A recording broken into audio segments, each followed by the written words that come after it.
buenas noches, hermanos, que el Señor los bendiga en abundancia. Segundo sábado de ayuno.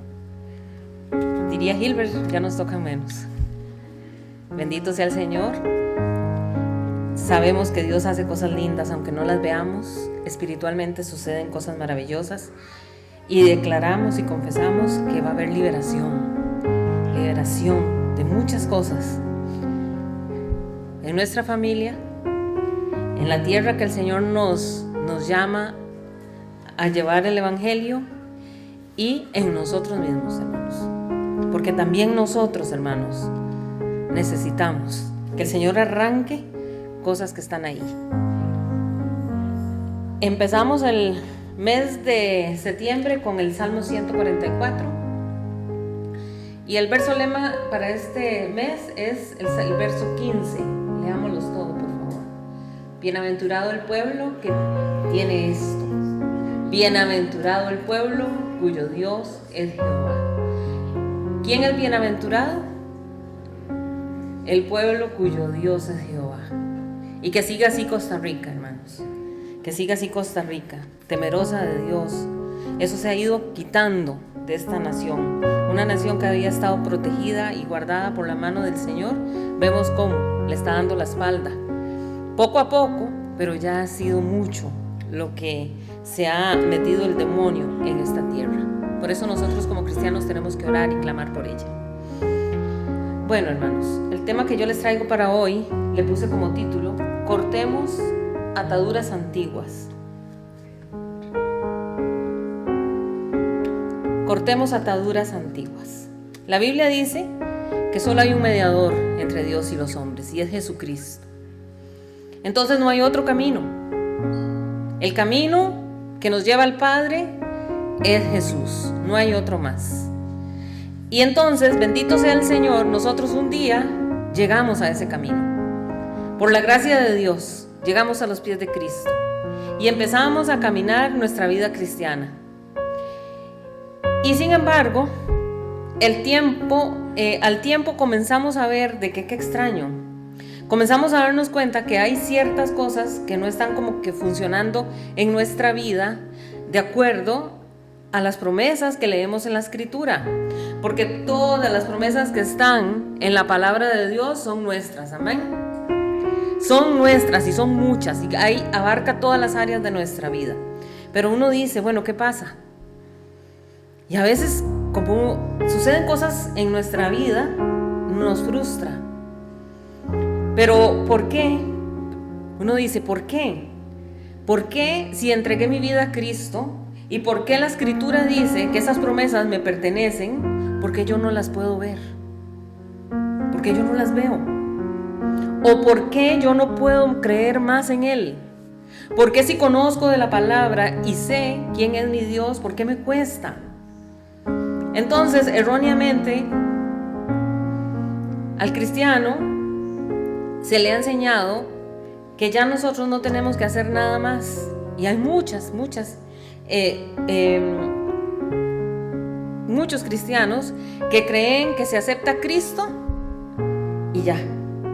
Somos nuevas criaturas y que ya no tenemos que hacer nada más. Entonces, no ven como muy necesario el mantener una vida de oración, no ven como necesario el tener ayunos y oraciones en nuestra vida diaria. Y entonces dicen, no, ¿por qué? Porque acepté a Cristo y ya Cristo se arregló toda mi vida. Y eso es un error. Hay muchas cosas que nosotros tenemos que arrancar de nuestra vida.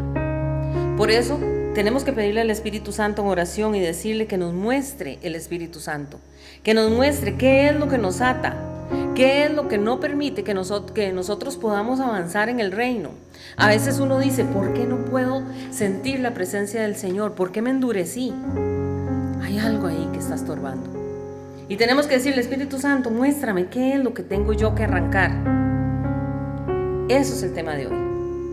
Y yo quiero que busquen en sus Biblias en el Evangelio de Mateo, capítulo 9.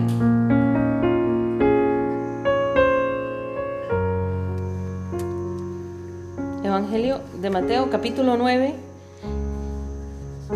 Y vamos a leer los versos del 1 al 8, pero vamos a irlos leyendo poco a poco.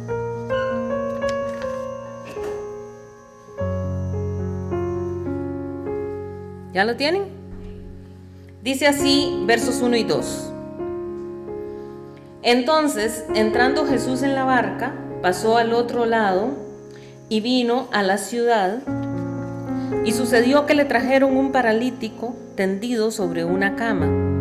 Y al ver Jesús la fe de ellos, dijo al paralítico: ten ánimo, hijo, tus pecados te son perdonados. Entonces, lo primero que tenemos que analizar aquí es ¿qué fue lo que vio Jesús? Jesús vio la fe, pero ¿la fe de quién? La fe de los amigos que llevaron al paralítico. Jesús en este momento no está viendo la fe del paralítico, está viendo la fe de los amigos del paralítico. Y es que la fe se ve a través de acciones. Uno no puede decir yo tengo mucha fe. Mira la fe que tengo yo, hermanos. Es que ustedes no se imaginan la fe que tengo. Eso no sirve. La fe se muestra con acciones. Y Jesús vio la fe de ellos cuando llevaron al paralítico donde estaba él. Porque ellos sabían que ellos estaban totalmente convencidos de que Jesús podía sanar a ese hombre que estaba paralítico.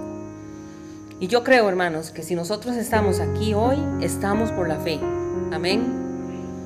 Estamos por fe, porque creemos que el Señor hoy nos puede ministrar.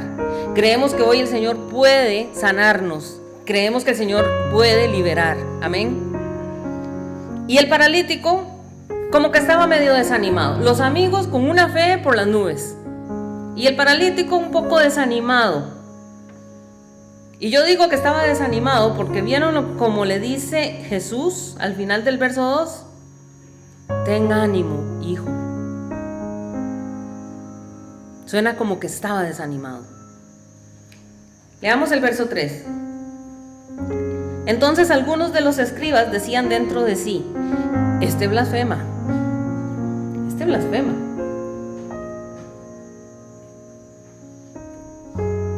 Los escribas, ya se los he dicho, eran los que transcribían las escrituras. Específicamente en ese tiempo eran los que transcribían el Antiguo Testamento, porque el Nuevo Testamento todavía no se había escrito.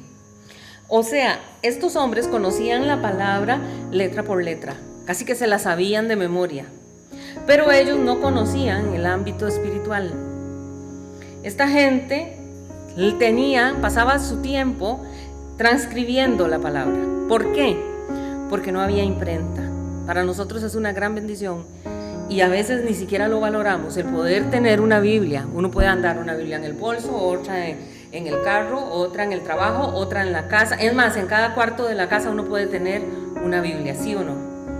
Pero antes no, antes era un lujo eso.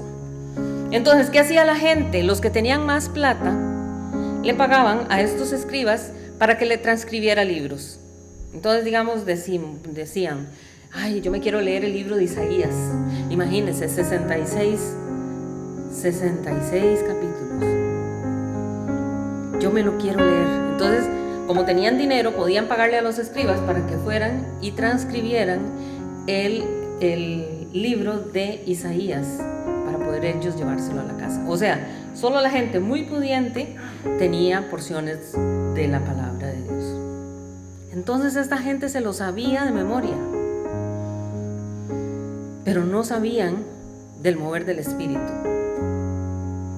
Ellos no conocían eso, se quedaron solamente en la letra, nada más. Y no tenían una revelación ni una cercanía con lo que ellos escribían, que era la palabra de Dios.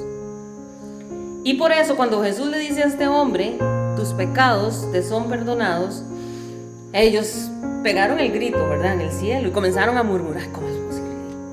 Esto es una blasfemia, esto es lo que está diciendo este hombre, es una barbaridad, esto es blasfemo lo que está diciendo, porque solo Dios es el único que puede perdonar pecados. ¿Quién se cree? Ahora, Jesús, con el caso del paralítico, vamos a ver que no comienza sanando el cuerpo. Este hombre estaba paralítico, lo que se veía a simple vista era que estaba paralizado de la cintura para abajo. Jesús empieza sanando su alma. Entonces lo primero que Jesús le dice es: tus pecados te son perdonados. Y con esto muestra que la necesidad más grande que tiene el ser humano, lo más importante para nosotros, no es nuestra sanidad física, aunque sí el Señor nos la da y sí es necesaria. No es tampoco la economía, aunque muchos vivan de una manera muy escasa. No es tampoco lo emocional o lo sentimental. Lo más importante es lo espiritual, hermanos. La reconciliación con Dios. Eso es lo más importante. Lo que el Señor mira de primero. Sigamos leyendo, versos 4 al 8. Y conociendo Jesús los pensamientos de ellos, porque esta gente murmuraba, pero de calladito, murmuraban en sus mentes. Y como el Señor no se le pasa nada, dice, y conociendo Jesús los pensamientos de ellos, dijo: ¿por qué pensáis mal en vuestros corazones? Porque ¿qué es más fácil decir, los pecados te son perdonados, o decir, levántate y anda? Pues para que sepáis que el Hijo del Hombre tiene potestad en la tierra para perdonar pecados, dice entonces al paralítico: levántate, toma tu cama y vete a tu casa. Entonces él se levantó y se fue a su casa. Y la gente al verlo se maravilló y glorificó a Dios, que había dado tal potestad a los hombres. Jesús estaba en una casa, Jesús estaba en la casa y esa casa estaba abarrotada de gente. No le cabía a la gente, no había por dónde entrarle a esa casa. Entonces estos amigos, que tenían tanta fe, deciden hacer un hueco en el techo y por el techo meten a ese paralítico donde estaba el Señor Jesús. Y Jesús se quedó asombrado, ya lo leímos, de ver la fe de estos hombres.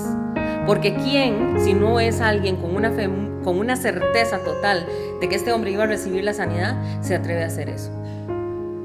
Y lo primero que le dice al paralítico: ten ánimo, tus pecados te son perdonados.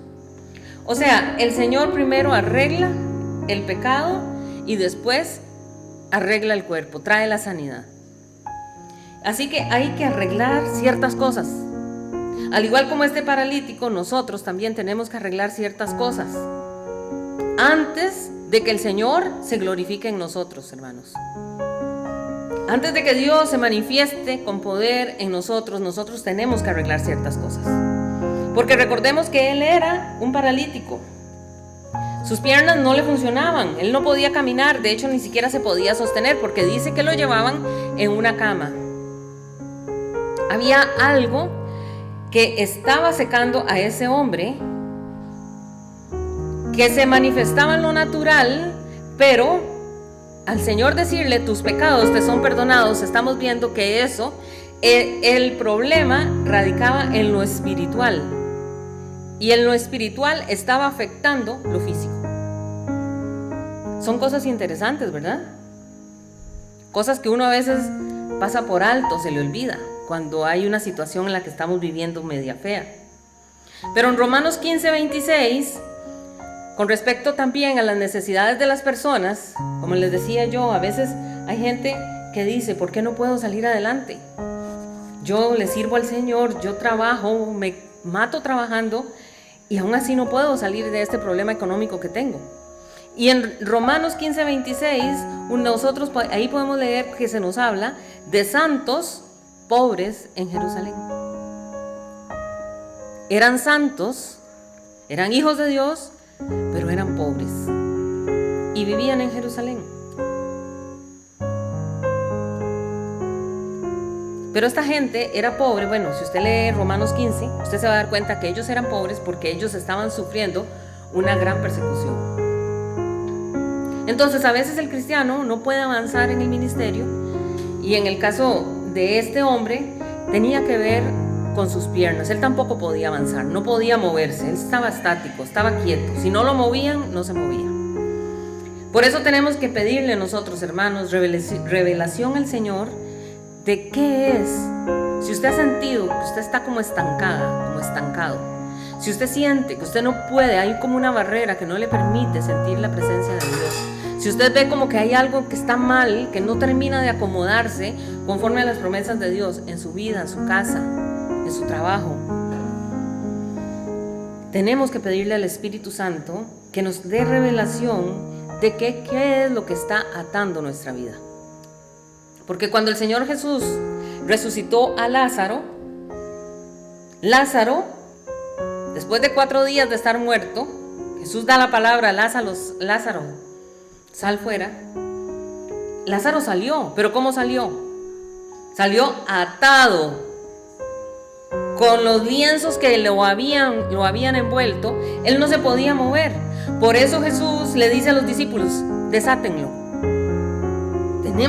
Nosotros tenemos que pedirle al Señor que nos desate todo aquello que nos está atando nuestra vida espiritual. En este caso estamos hablando de este muchacho paralítico, estamos hablando de una parálisis física. Este hombre tenía un problema en sus piernas, la Biblia no nos dice, a veces la escritura uno lee, dice de nacimiento, o tenía tantos años, pero aquí no se nos dice qué fue lo que le sucedió a este hombre. Lo cierto es que estaba paralizado. Pudo haber sido una enfermedad, pudo haber sido una situación natural, haber nacido así, pudo haber sido por herencia, hermanos, porque hay muchas enfermedades que son hereditarias, y eso todos lo sabemos, muchísimas. Y en algún momento de la vida, tal vez este hombre traía esta herencia de enfermedad y en algún momento se activó. O pudo haber sido un accidente también. Y hay muchos accidentes que dejan este tipo de discapacidad. Alguien está haciendo algo en una parte alta y de pronto se cayó, se quebró las cervicales y quedó paralizado. No sabemos. Un animal lo pudo haber golpeado también, pero no se sabe. El asunto es que este hombre estaba paralizado. Pero no podemos también pasar por alto de que también pudo haber sido una hechicería, una brujería que hubiesen lanzado sobre esta persona. Porque también hay muchas enfermedades que aunque nosotros muchas veces no lo tomamos en serio, la brujería trae enfermedades al cuerpo. Y hay gente que inclusive le han hecho trabajos de brujería para matar y terminan muertos, terminan secos por ese problema. Y es que la mayoría piensa, pero ya ahora sí nosotros en Cristo decimos, bueno, está bien, pero ya yo estoy en Cristo, ya yo acepté al Señor, yo ya no tengo nada más que hacer, ya Cristo me perdonó.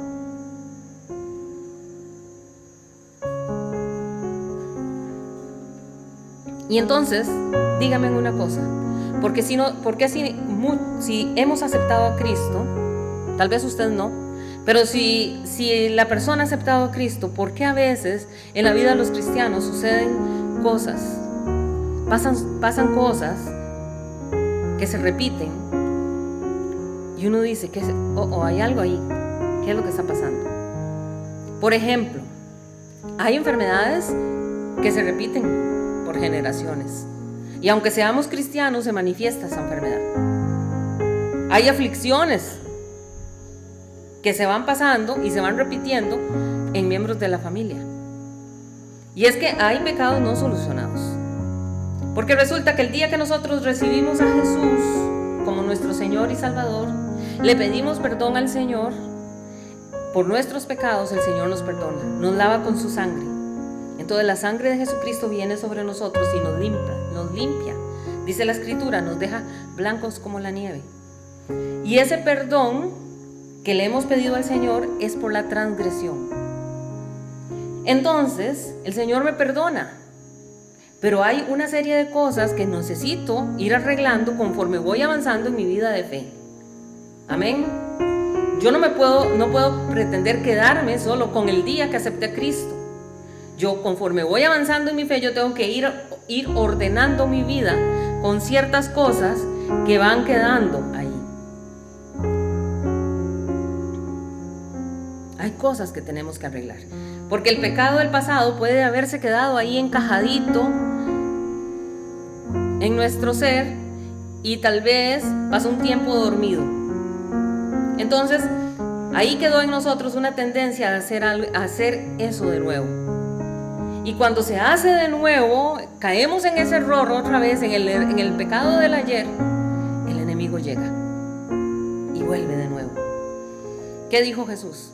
Jesús dijo que cuando aceptamos al Señor, nuestra casa queda limpiecita, el demonio sale y se va. Pero dice que después, dice, no, yo voy a volver otra vez a mi casa. Y no vuelve solo, está esperando el momento en que el cristiano abra una puerta. Y entonces dice la escritura que él ya no vuelve solo, dice, sino que vuelve con 7 amigos más. Y entonces el postrer estado de esa persona viene a ser peor que al principio. ¿Conocemos o no conocemos casos así? Muchas veces ha pasado. Y Jesús lo enseñó. Esto es una enseñanza dada por el mismo Jesús. Entonces es una verdad. Y este hombre paralítico, ahora, ¿quién era?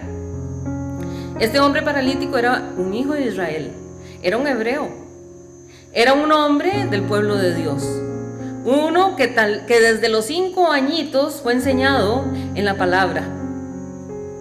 Era descendiente de Abraham, las promesas estaban sobre él porque él era un descendiente de Abraham. Este hombre iba a la sinagoga, adoraba a Dios, alababa al Señor, pero estaba en esa situación.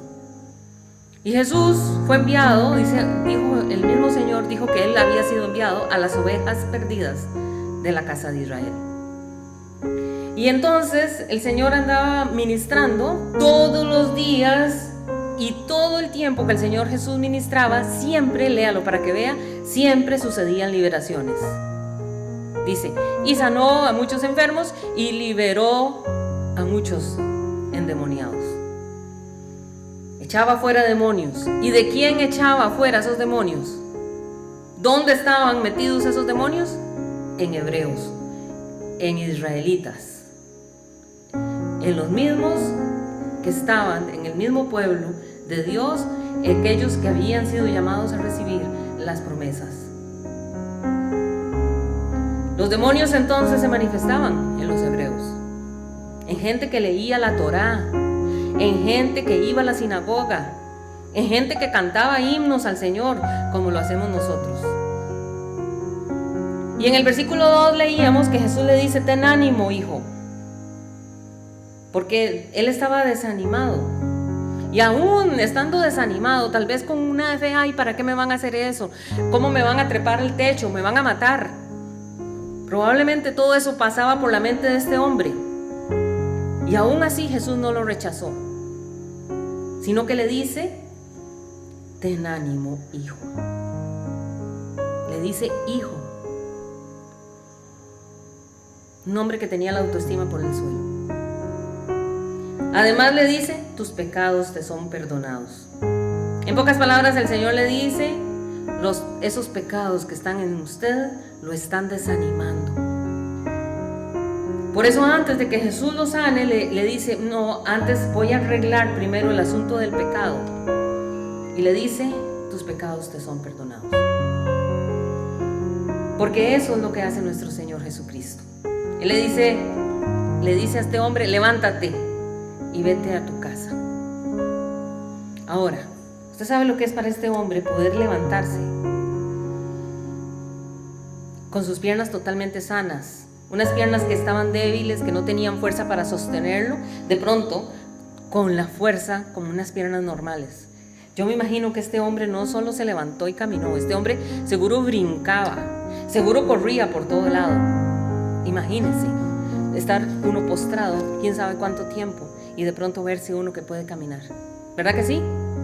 Y es que cuando la presencia de Jesús está, hermanos, cualquier cosa puede pasar.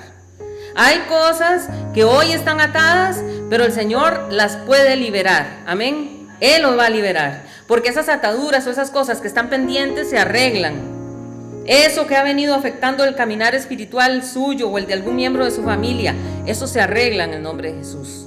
Y entonces, tal vez esas cosas que han estado ahí dentro nuestro han hecho que nuestros pies también se vean afectados. Y usted dirá, ¿cómo si yo camino? Pero ¿Por dónde van caminando nuestros pies, hermanos? ¿Por dónde? Quizás los pies nuestros nos han llevado por caminos incorrectos. Pero todo eso hoy se arregla en el nombre del Señor. Y ese paralítico, esos pies no lo podían sostener, estaban débiles. Estaban muy débiles esas piernas. Y así, hermanos, también hay muchas piernas débiles entre nosotros. Muchas piernas débiles, porque viene la tentación y rapidito nos saca del camino. Cualquier cosa se nos presenta, dejamos a Dios de lado. Corro para irme para el otro lado. Corro para irme para la fiesta. Corro para irme para la reunión. Corro para cualquier cosa. Y dejamos de lado al Señor. Son piernas débiles, hermanos. Piernas débiles. Por eso es que vemos, hermanos, que son buenos cristianos al principio. Pasa un tiempo y son buenos cristianos y de pronto, plax, cayeron en el mundo otra vez. Y esos pies tampoco le podían generar movimiento al paralítico. Él no podía avanzar. Si a él no lo movían, ahí se quedaba. Así igual hay cristianos, hermanos. Cristianos estancados que pasan años y siguen con la misma atadura y con el mismo problema. Y la gente, tal vez, los cercanos le dicen: usted tiene ese problema, cambie eso, que está mal. Y dice uno: así soy, así me quedo. Esos son cristianos estancados, con piernas estancadas, igual que las de este paralítico. Recordemos lo que nos dice Efesios 6, porque Efesios 6 dice: calzados nuestros pies con el apresto del evangelio de la paz. Qué diferencia, ¿verdad? Qué diferencia de pies. Estos son pies hermosos que llevan un calzado precioso. Esos pies, dice la escritura, son los que llevan las buenas nuevas del evangelio. ¿Por qué? Porque andan por el sendero de la obediencia al Señor. Van caminando por un camino guiado por el Señor, iluminado por la palabra de Dios. Entonces, como está tan iluminado, van limpiecitos. Pero es que hay otros hermanos que van con unos pies, que van con unos zapatos que no son tan bonitos. Y unos pies que están tan sucios porque como van a oscuras, van cayendo por todos los charcos. Y hay un salmo que dice: Señor, sácame del pozo de la desesperación, del lodo cenagoso. Entonces hay pies que están así, enlodados. Pies que están en el pozo de la desesperación. Hermanos que uno los escucha hablar y lo que tienen solamente es una angustia en su alma. No han podido salir del pozo de la desesperación. Y lo intentan por tiempos, pero vuelven a caer nuevamente. Pero el Señor Jesús tiene el poder, hermanos, para sacar nuestros pies de ese lugar. Amén. Porque esos caminos traen enfermedad, traen ruina, traen cadenas, ataduras y traen muerte también. Y es interesante porque cuando Dios se va a manifestar, se le va a manifestar a Moisés, ¿se acuerdan? Con la zarza ardiente. Y no solo a Moisés, sino que también en su momento también se le manifiesta a Josué, a estos dos hombres, a Moisés y a Josué. Dios les dice lo mismo. Y el Señor, cada uno en su momento, les dice: quita el calzado de tus pies, porque la tierra donde estás, santa es. El Señor le dice a Josué eso cuando está a punto de empezar a conquistar a los cananeos, a los que estaban viviendo en la tierra prometida. Y entonces uno entiende, porque esa era la tierra prometida, esa era la tierra de bendición. Entonces uno dice: está bien, estaban en la tierra prometida, era tierra santa. Pero a Moisés se le dice eso estando en el monte Horeb. Y el monte Horeb está en la parte noreste de Egipto. Y Dios le habla en tierra egipcia y le dice: quita el calzado de tus pies, porque la tierra donde estás, santa es. Y uno dice: ¿cómo? ¿Cómo? Es Egipto. Es Egipto. ¿Qué representa Egipto? El mundo. Entonces no se trata de la ubicación de la tierra, sino del que está ahí, en ese momento quién es santo. Porque Dios es el que santifica la tierra. Amén. Entonces, hermanos, este lugar en donde estamos es santo, porque Dios lo escogió para manifestar su gloria. Y porque cada vez que nos reunimos en este lugar, la presencia del Señor está aquí. Amén. Así que si sus pies han andado por camino por donde no debían de andar, el Señor hoy se los va a enderezar. Amén. Proverbios 1, 15 y 16 dice así: Hijo mío, no andes en camino con ellos, aparta tu pie de sus veredas, porque sus pies corren hacia el mal y van presurosos a derramar sangre. Entonces aquí se nos viene hablando de un hombre malvado, un hombre violento, el hombre que derrama sangre, el hombre que es ladrón, el que pasa maquinando, el que está viendo ver y los pies están deseosos de salir corriendo al mal. Este hombre va por caminos de maldad, donde el que gobierna es el reino de las tinieblas, donde no conviene entrar. Inclusive aquí se nos dice que van presurosos a derramar sangre. O sea, son estos hombres que inclusive están pensando matar. Así que la enseñanza no es solo no haga lo que ellos hacen, sino ni siquiera ande con ellos, ni siquiera se junte con ellos. Es decir, no comparta su camino jamás en la vida. Y el consejo bíblico aquí es clarísimo: apártese desde el principio. Porque seguir, aunque sea por un poquito tiempo, con los pasos de este tipo de personas, nos arrastra al pecado. Vean, rápido, si nos juntamos con gente que hace mal, terminamos haciendo mal. Si nos juntamos con personas que su vocabulario es terrible, en lo que usted menos espera, se le sale a usted esas mismas palabras. Si usted tiene amistades que son vulgares para hablar, que dicen todo con doble sentido, usted va a terminar haciendo lo mismo. Porque la Biblia es clara y el consejo nos lo está dando el Señor. Ni siquiera nos juntemos con ese tipo de personas. Y dice el verso 18: pero ellos a su propia sangre ponen acechanzas y a sus almas tienden lazo. Y qué fuerte esto, ¿verdad? Vean, ellos a su propia sangre ponen acechanzas. O sea, que todo acto injusto contra otro, todo lo que se haga contra otra persona de manera injusta, termina volviéndose en contra del mismo que lo practica. Bien clarito lo dice Gálatas 6:7. Todo lo que el hombre sembrare, eso también segará. Si nosotros derramamos sangre, otro derramará la nuestra. Todo lo que usted le haga en mal a otro, eso se le voltea, hermanos. Y que el Señor saque a la luz lo que está escondido en nuestro corazón. Y que el diablo quiere que lo deje ahí usted metido, que lo deje ahí escondido y que por nada del mundo el Señor lo logre sacar. ¿Por qué? Porque así el enemigo se hospeda en nosotros. Dice, aquí yo tengo campo, ahí yo dejé mis cositas, y el diablo entra a nuestra vida. Así que se mete el pecado, y después del pecado viene la rebelión, y se meten y se esconden, y eso de estar ahí escondido llega el momento en que explota en una enfermedad. Pero gloria a Dios que venimos a la luz de Cristo y las tinieblas son expuestas si nosotros nos presentamos delante de Él, y entonces así podemos pedir perdón al Señor por eso que está ahí y que no hemos soltado.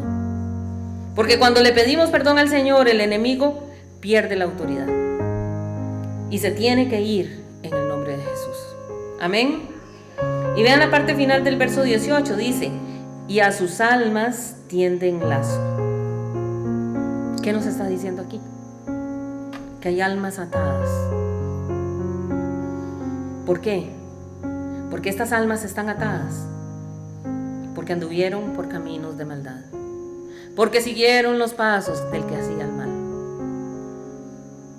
Por eso al enemigo le interesa que una persona cristiana, aunque tenga 25 años en el evangelio, le parezca ridículo que le vengan a hablar de perdón. Oiga, usted tiene que ponerse en paz con Dios. ¿Yo?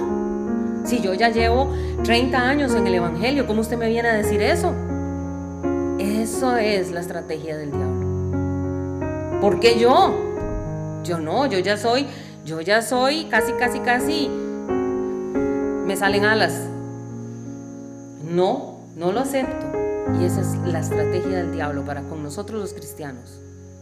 Porque decimos, yo no tengo que perdonar a nadie. No, yo ya estoy limpio, mi corazón está limpiecito. Eso a mí no me cae, esa palabra no es para mí. Y nos sentimos así y nos la creemos, hermanos.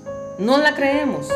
Y si nosotros nos creemos esa trampa que el diablo nos pone, nosotros lo que vamos entonces a hacer es que vamos a permitir que el diablo siga atacándonos, porque esa actitud impide que nosotros reconozcamos que somos pecadores y que necesitamos sanidad de Dios.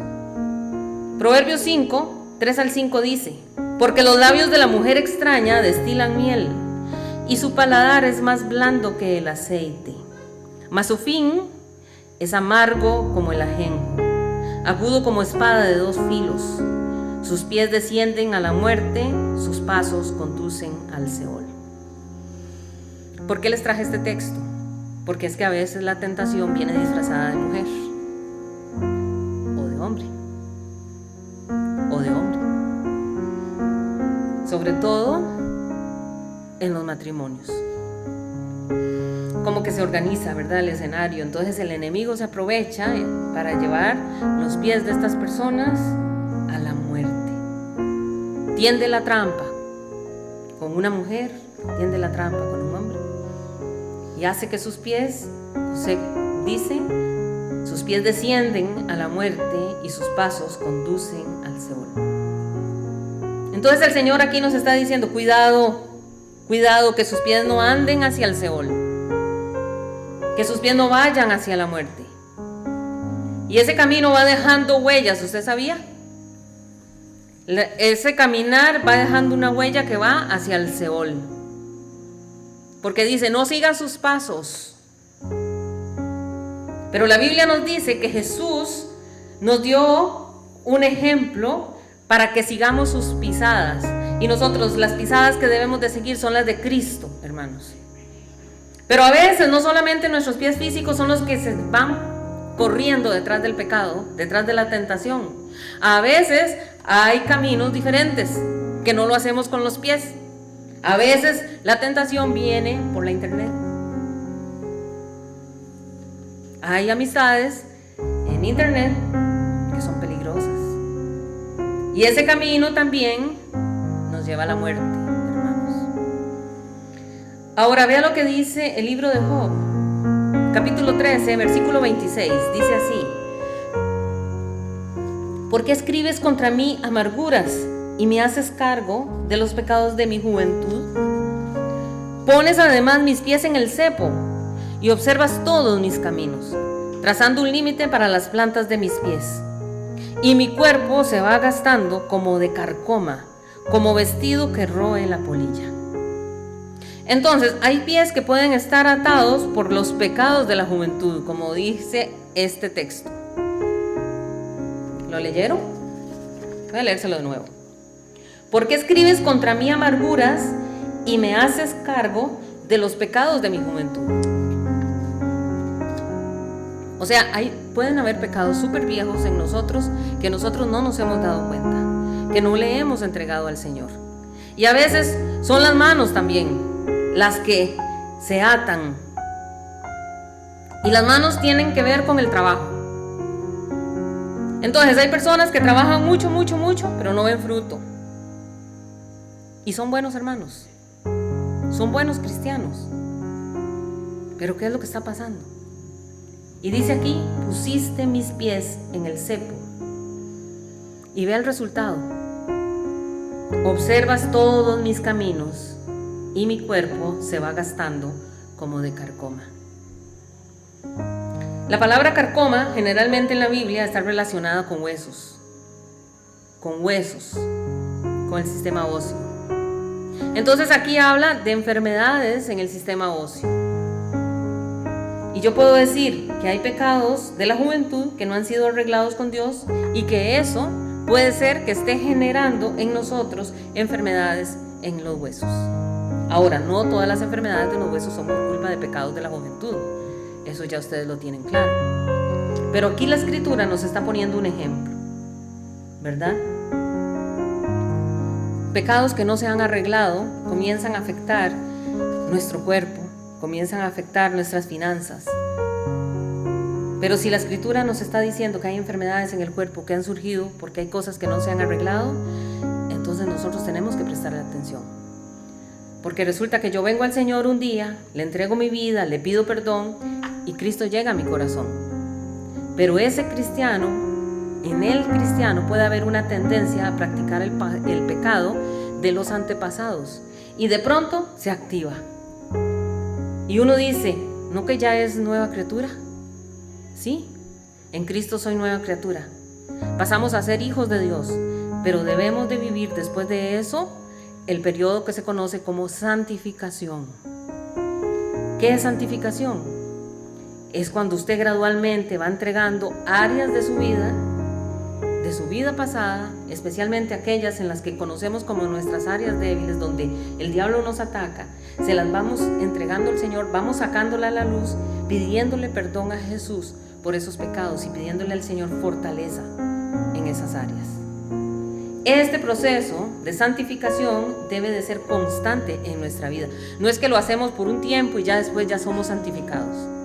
La santificación va de la mano de nuestra fe. Todo el tiempo, diciéndole, Señor, revélame qué hay escondido en mí, qué es esto que me trae esta aflicción, qué es esto que me afecta mi relación contigo. Eso tenemos que hacerlo constantemente en nuestra oración. Y por no hacerlo, nos mantenemos atados a pecados que son recurrentes en mi vida. Y si usted ha visto en su vida cómo hay un pecado en específico que viene, y usted logra salir adelante por un tiempo y vuelve de nuevo a caer en ese pecado, hay que analizarlo. Hay una atadura que no la hemos podido entregar al Señor. Y esto termina afectándonos físicamente también. Por eso leíamos, mi cuerpo se va gastando como carcoma. Y la última frase dice, como vestido que roe la polilla. Y ya ustedes saben que es la polilla, ¿verdad? Es como una mariposilla que va hasta ahí, está ahí jodiendo y entonces va a buscar dónde poner sus huevillos.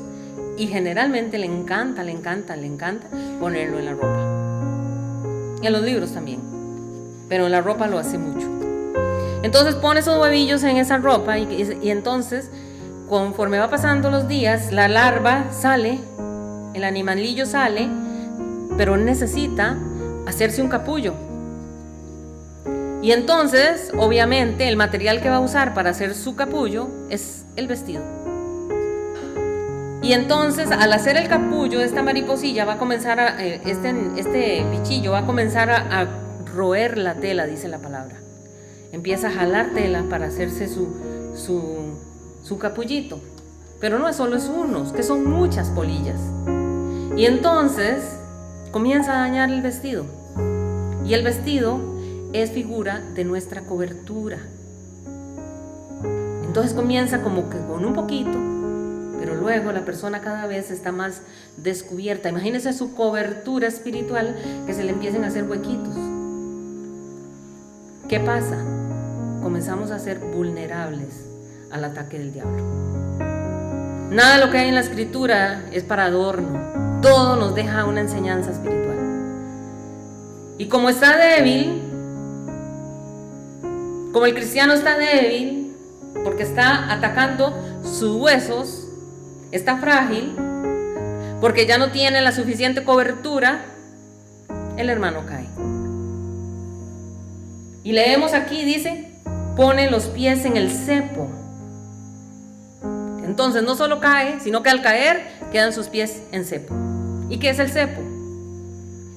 El cepo son dos piezas de madera con unos huecos que se le hacen, donde se metían, en cada hueco se metía una pierna y luego la otra, pero no eran que quedaban así, era que los huecos estaban separados, entonces las piernas quedaban separadas, hermanos. Y eso llegaban, metían ahí y cerraban con candados. Y no solamente hay cepos para los pies, también hay cepos para las manos. E inclusive hay cepos para la cabeza. O sea, la cabeza quedaba como que ya no se podía mover. ¿Y esto de qué nos está hablando? Cuando una persona está en el cepo, es una persona que está completamente subyugada, sometida, esclavizada. Espiritualmente, ¿por quién? Por Satanás. Ahora vea lo que dice Proverbios 14:12. Hay camino que al hombre le parece derecho, pero su fin es camino de muerte. Hay caminos que nosotros con nuestra vista humana los vemos lindísimos, hermanos. ¿Qué malo tiene? Ahí es cuando uno oye a la gente, ¿qué malo tiene? Es exagerado. Pero es que muchas veces las personas creen que van por la senda correcta porque sus decisiones parecen razonables, sí, tienen lógica. Pensó, utilizó la lógica y está bien. O hasta agradables a la vista, dicen, qué lindo, ese camino está lindísimo. Sin embargo, no todo lo que parece bueno es bueno delante de Dios.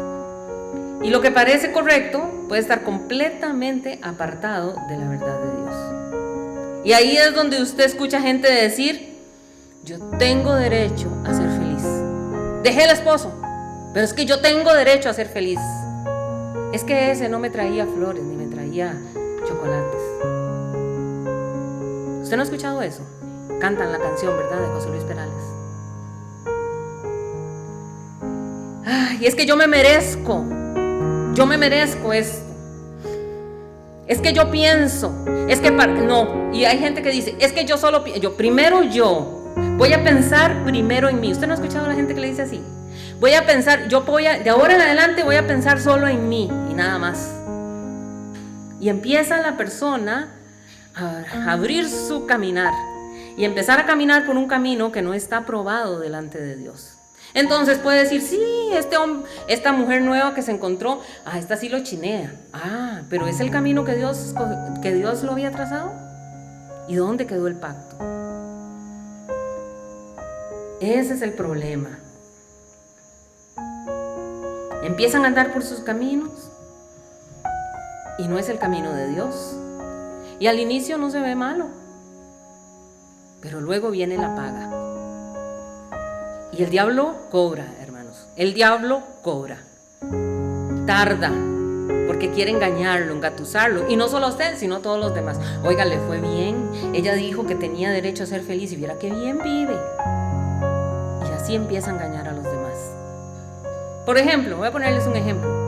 ¿Se acuerdan de Lot, el sobrino de Abraham?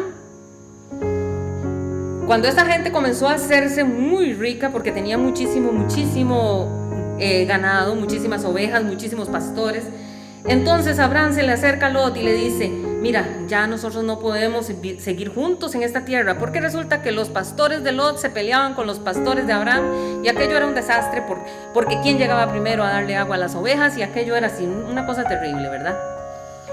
Se están peleando, entonces llega Abraham y le dice, ve, hagamos una cosa, para que no haya tanto pleito, tanta contienda, hagamos una cosa, usted coja para un camino y yo cojo para el otro, así no nos vamos a estorbar, la tierra es muy grande, escoge tú.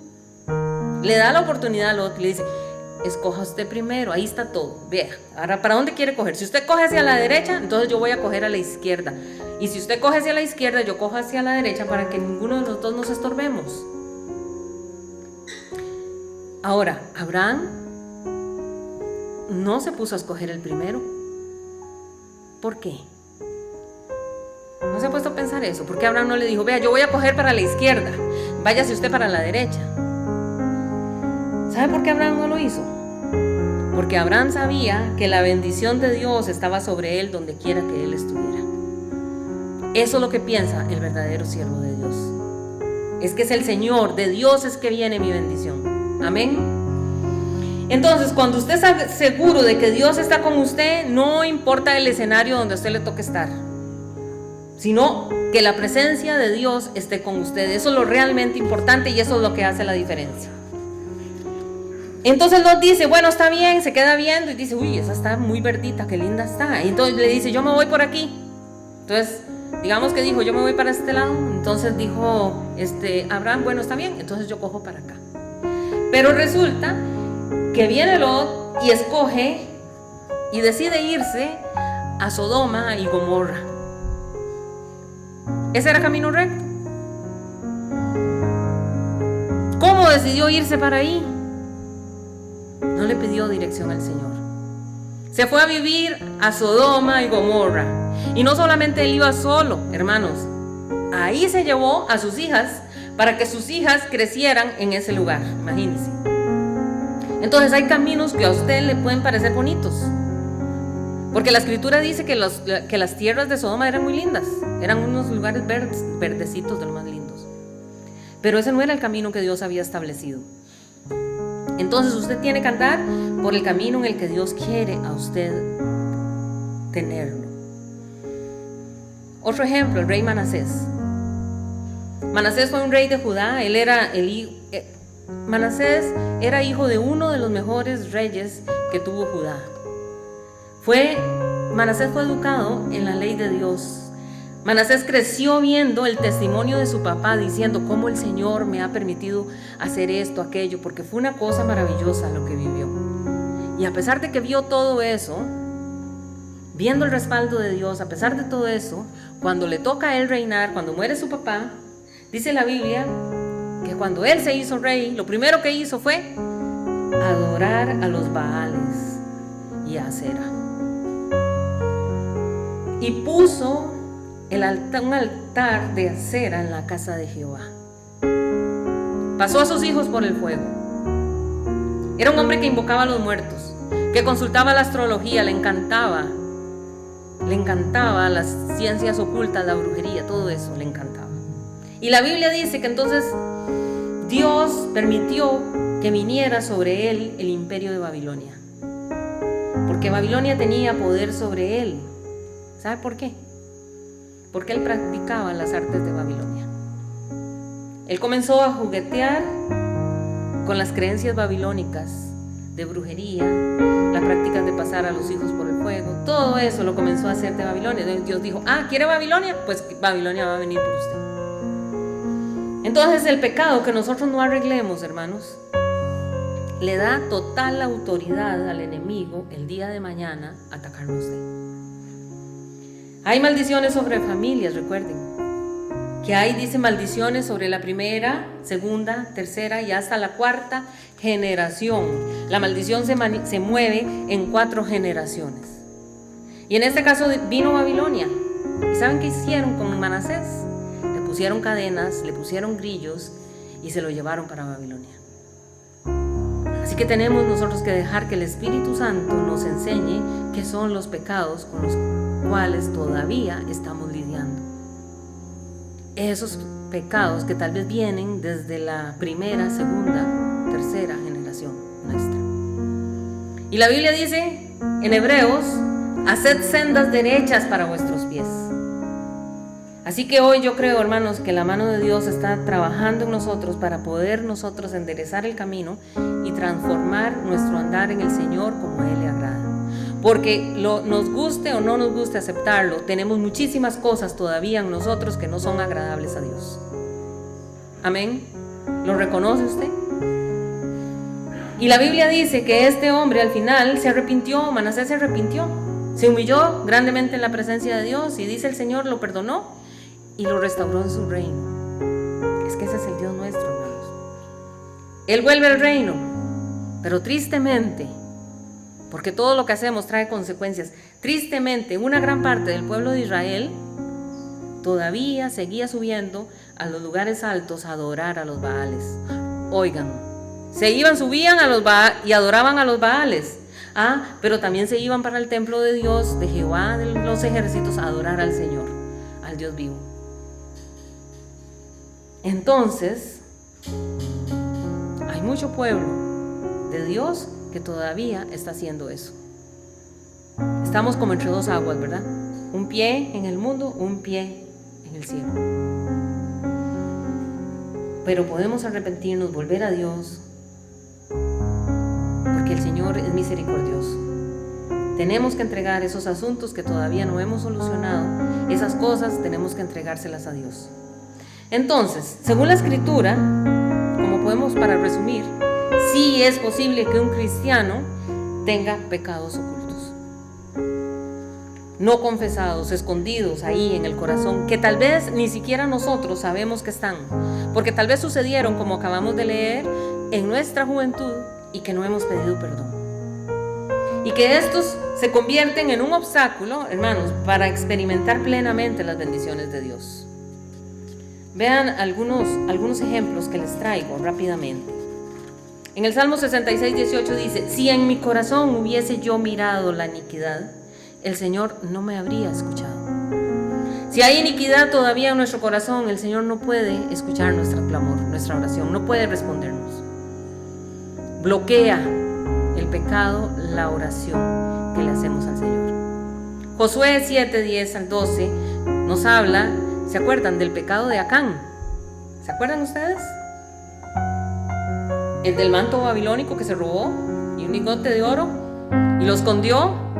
Y dice que por culpa de eso, el pueblo de Israel fue derrotado porque había pecado escondido en medio de ellos. Esto muestra cómo el pecado oculto trae consecuencias no solo personales, sino también colectivas. Puede ser que nuestra familia está viéndose afectada por eso que todavía nosotros no le hemos entregado al Señor.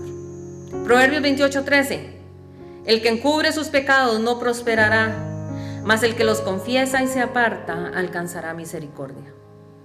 El pecado oculto impide el progreso espiritual y la bendición, pero la confesión trae restauración de parte del Señor. Y en 1 de Juan 1, 8, 9 dice: si decimos que no tenemos pecado, nos engañamos a nosotros mismos. Si confesamos nuestros pecados, Él es fiel y justo para perdonarnos. Entonces la vida cristiana necesita confesión constante, necesita limpieza constante para poder tener una comunión con Dios. Un pecado que no hemos confesado afecta nuestras oraciones, hermanos. Le roba la paz al cristiano. Le impide recibir plenamente las bendiciones que están en la Escritura, que nos corresponden a nosotros como herencia por ser hijos de Dios.